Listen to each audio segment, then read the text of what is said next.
Hello students, welcome to our online platform. Myself Engineer PP sir, your physics mentor. So students, in previous lecture we discussed about basic introduction of semiconductor. Now let us talk about in continuity. Next topic is our PN junction diode. So let us talk about PN junction diode.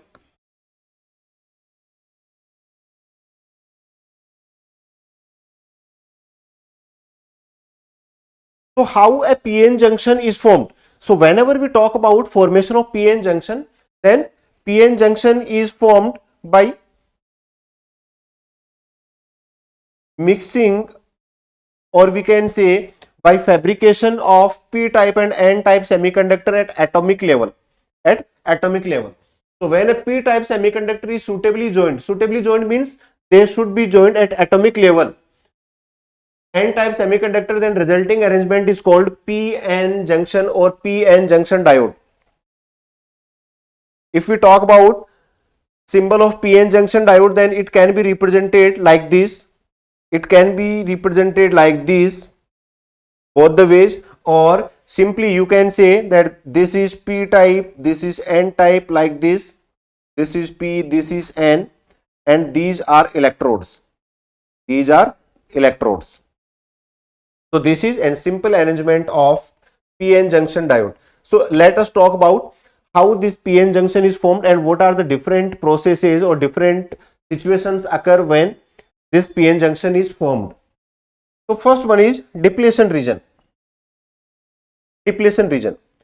So when we talk about formation of PN junction diode, then let us say this is the junction, this is p type, this is n type.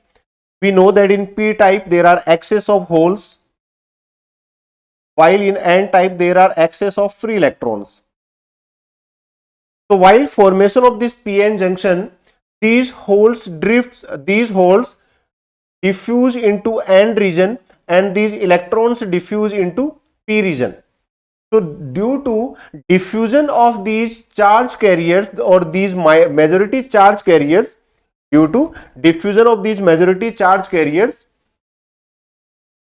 current is produced which is known as diffusion current. So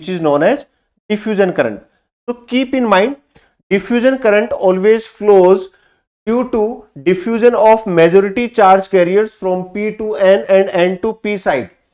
So its direction is from p to n. So direction of diffusion current is from p to n. In this situation, what happens?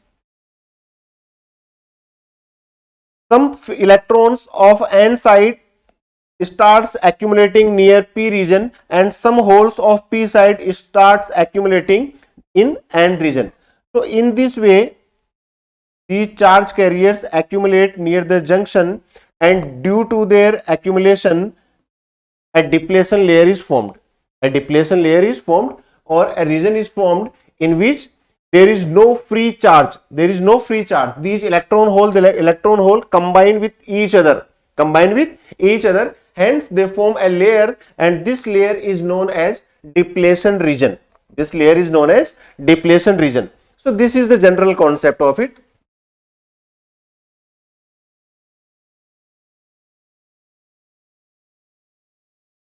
If we talk about thickness of depletion region, then thickness is in order of microns. Microns means 10 to the power minus 6 meter. So it is very thin layer. Width of depletion layer is inversely proportional to doping. So simply it is very clear that if doping is made high, then depletion layer width is small, and if doping is low, then depletion layer width is large.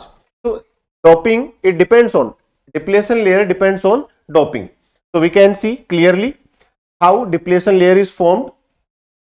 So in this situation, what happens, that this is the p region, this is the n region, and these are the accumulated charge carriers in depletion region. So due to these charge carriers, a potential difference is produced at the ends of depletion layer, and this potential is known as barrier potential.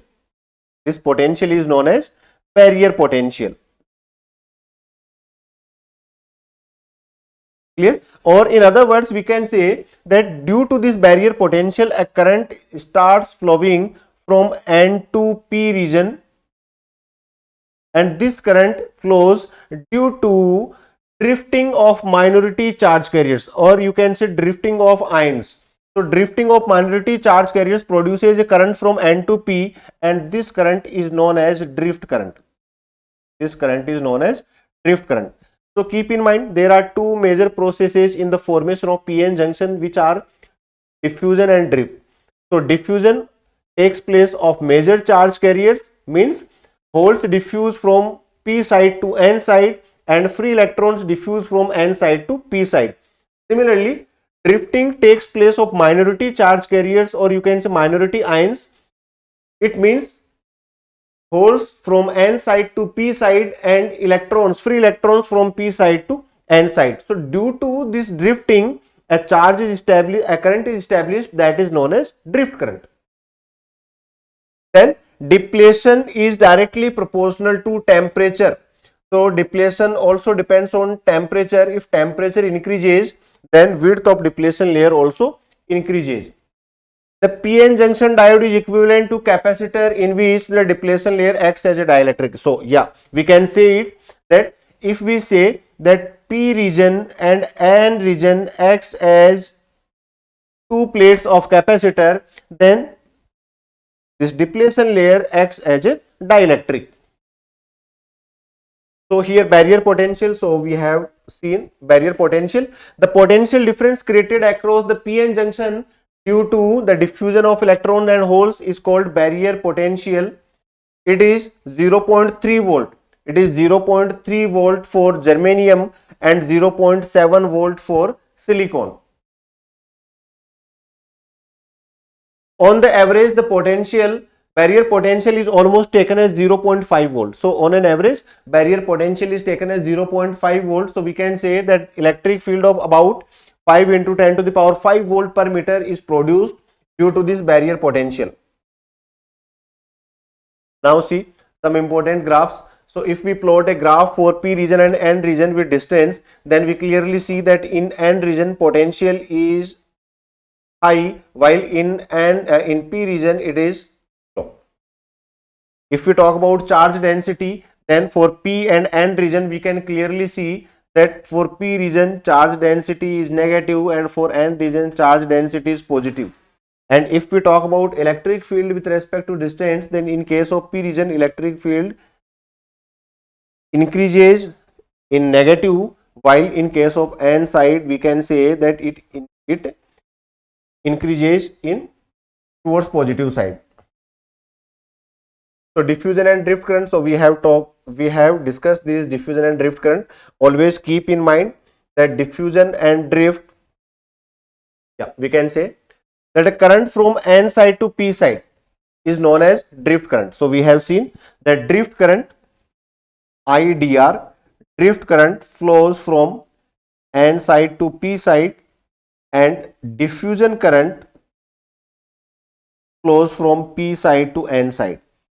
One more thing which you should know, that drift current is due to minor charge carriers, due to drifting of minor charge carriers, while diffusion current is due to diffusion of major charge carriers. Simply this. If we talk about steady state, then in steady state drift current is equal to diffusion current. So we can say that net current flow is 0. Net current flow in a p-n junction is 0. When no external source is connected, diode is called unbiased. So if external field is not connected, it means in that situation it is known as unbiased, because net current flow is 0.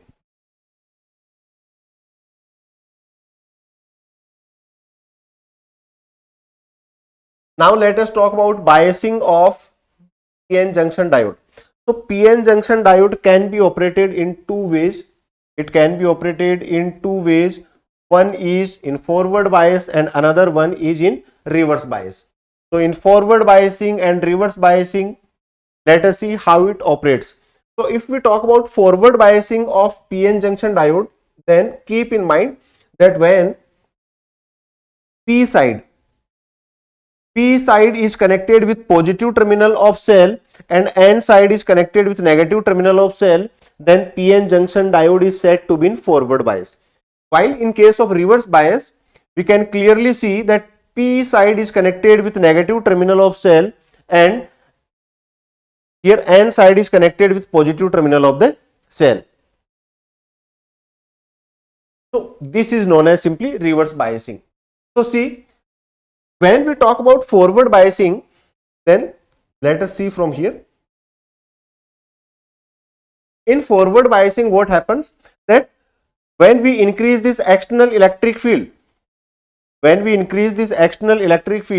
then there become excess of positive charge towards the P side and excess of negative charge towards the N side. So due to it, what happens that in P region there are holes and in N region there are free electrons. So if external electric field increases, then here this positive charge will repel these holes and this negative charge will repel these electrons. So due to repulsion of these holes and electrons, they tends to move towards the junction. And if we increases external field further, then they gain some energy, and these energetic charge carriers when strike with the accumulated charge carriers of junction, then they make free some charge carriers from here and width of depletion layer decreases. So here width of depletion layer decreases as diode is in forward bias. So we can clearly see in this situation a forward current increases which is in order of milliamperes. So this is the simple concept of forward biasing. While in case of reverse biasing, what happens if we increase this external electric field?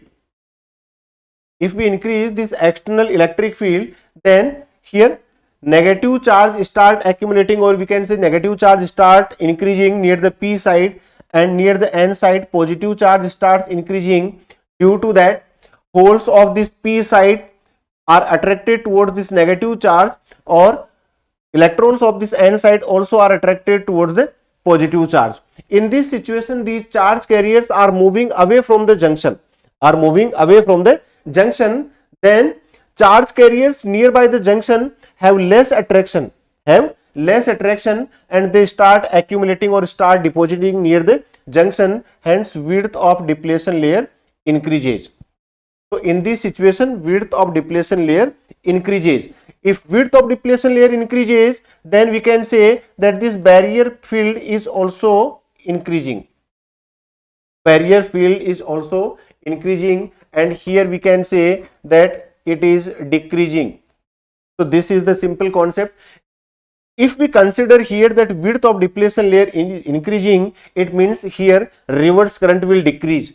So we say that reverse current is almost negligible and it is in order of microamperes.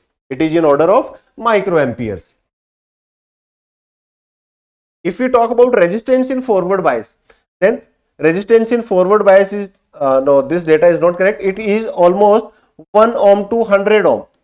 So resistance in forward bias is almost 1 ohm to 100 ohms, while in reverse bias it is almost 10 to the power 5 ohms to 10 to the power 6 ohms. So this is the concept of reverse bias and forward bias.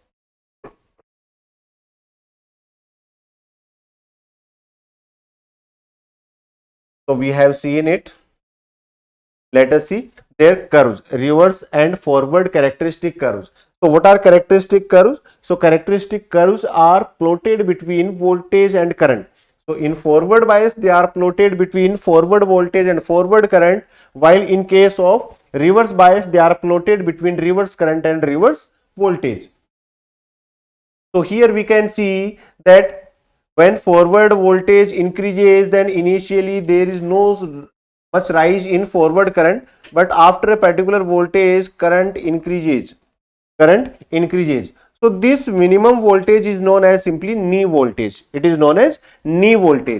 value of knee voltage for silicon is almost, we have seen it earlier. For silicon it is 0.7 volt and for germanium it is 0.3 volt. While in case of reverse bias, we can see that if reverse voltage initially is increased, then there is no sudden change in current, and after a particular voltage, current rapidly increases. So this particular voltage is known as reverse breakdown voltage, or you can simply say breakdown voltage. This is known as breakdown voltage.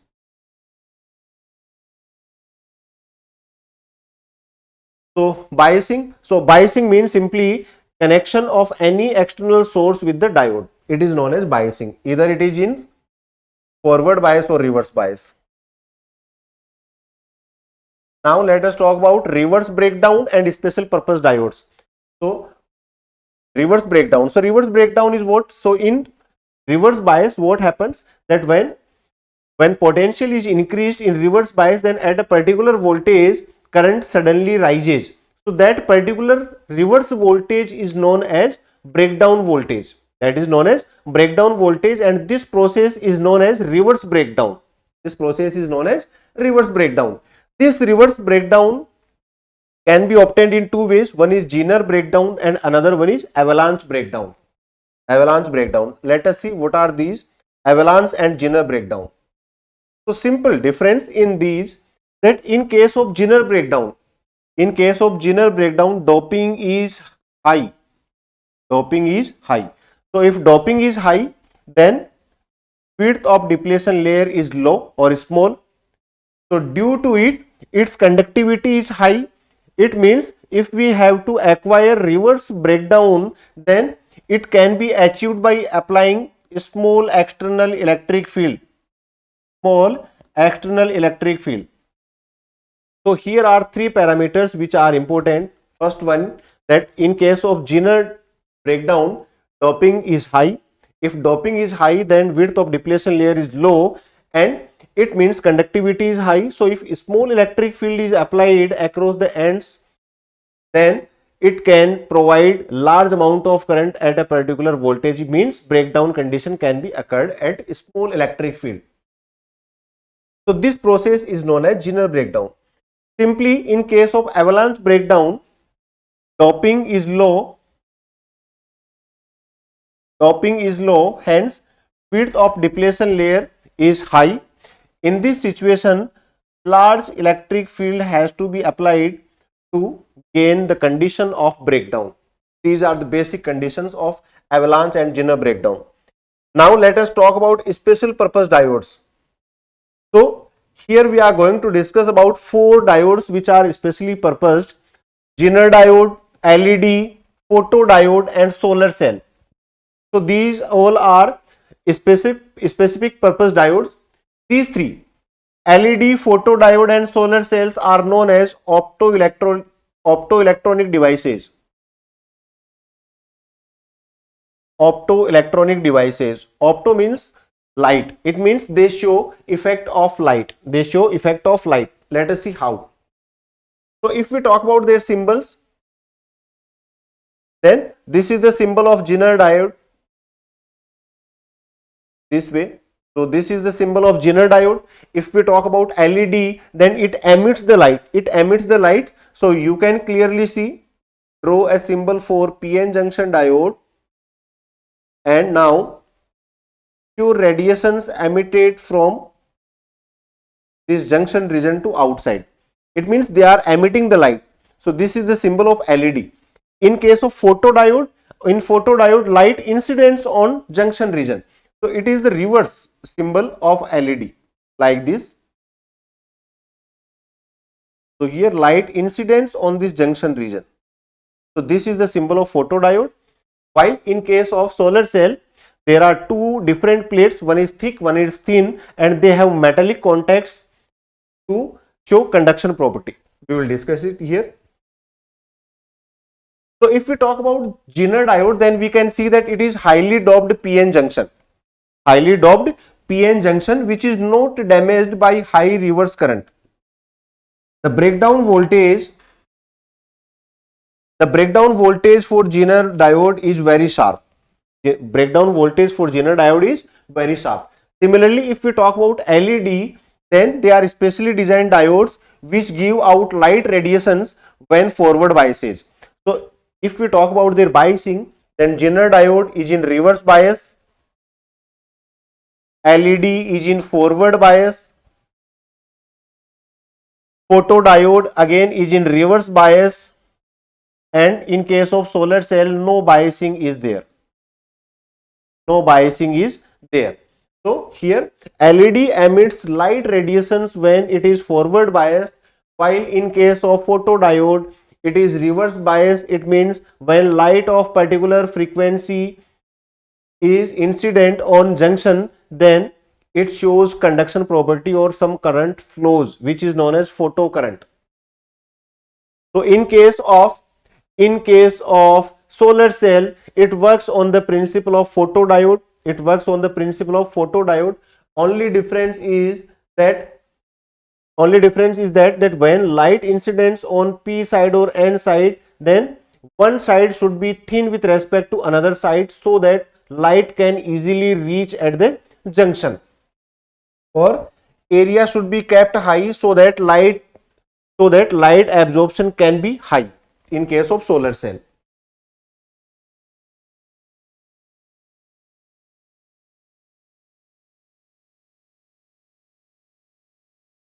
Similarly, it can be used as a voltage regulator. So if we talk about Zener diode, then Zener diode can be used as voltage regulator. Photodiodes are used for detecting light signals. Photodiodes are used for detecting light signals, and these solar cells are used to produce electrical energy. So this is the concept of these special purpose diodes. Now see, PN junction diode as a rectifier. So first of all, what is a rectifier? So rectifier is a device that is used to rectify DC from AC. So rectifier is basically used to separate DC from AC, and this process is known as rectification.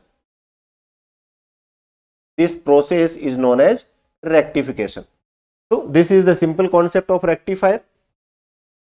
We use PN junction diode as a rectifier. Why? Because here PN junction diode has unidirectional property.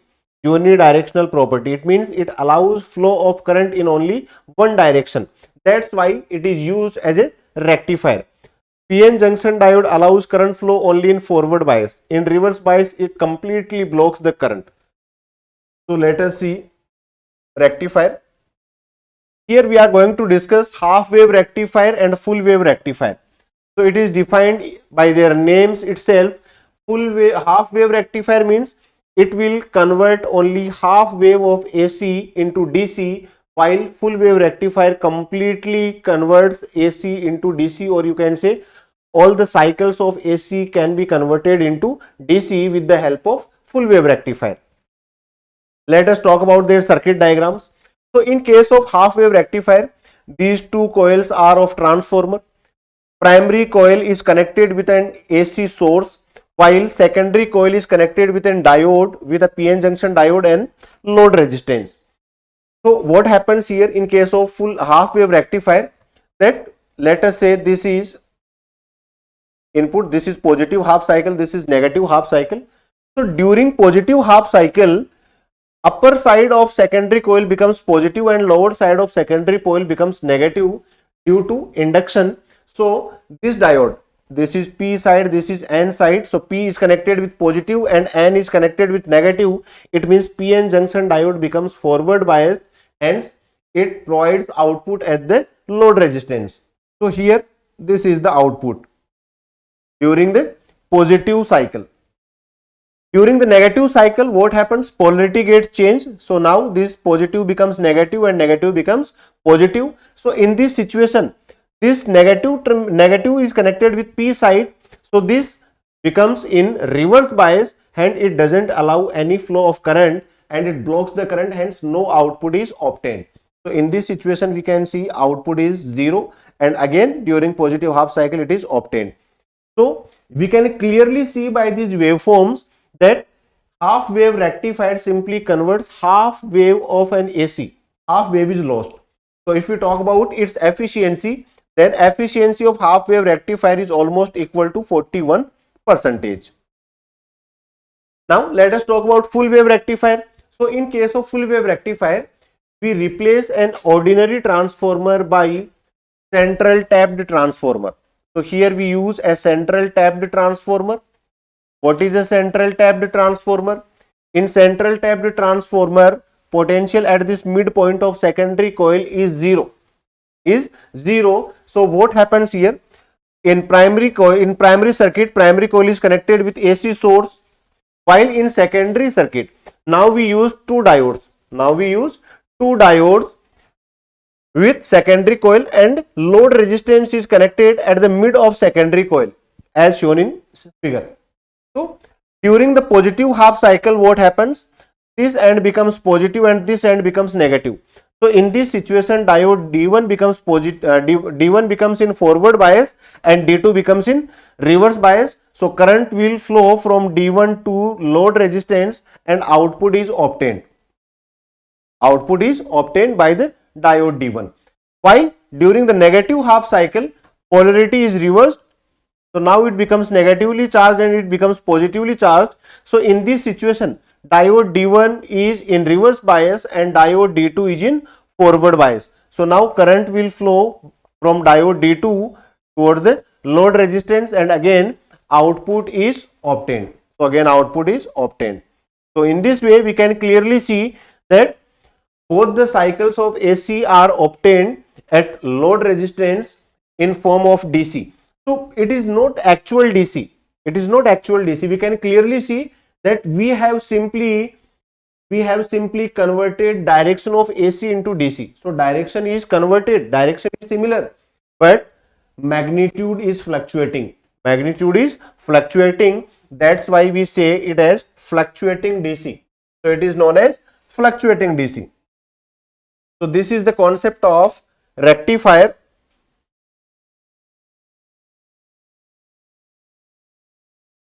So we have seen it. We have discussed all the things here.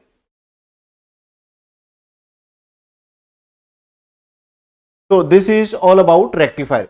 So students, in today's lecture we have seen diodes. What are diode, PN junction diode, what are special purpose diodes, and how PN junction diode is used as rectifier. So this is it from today's lecture. We will discuss our remaining portion in next video lecture, which will be transistor. So thank you for watching the video. We will meet in next video with our new topic. Thank you.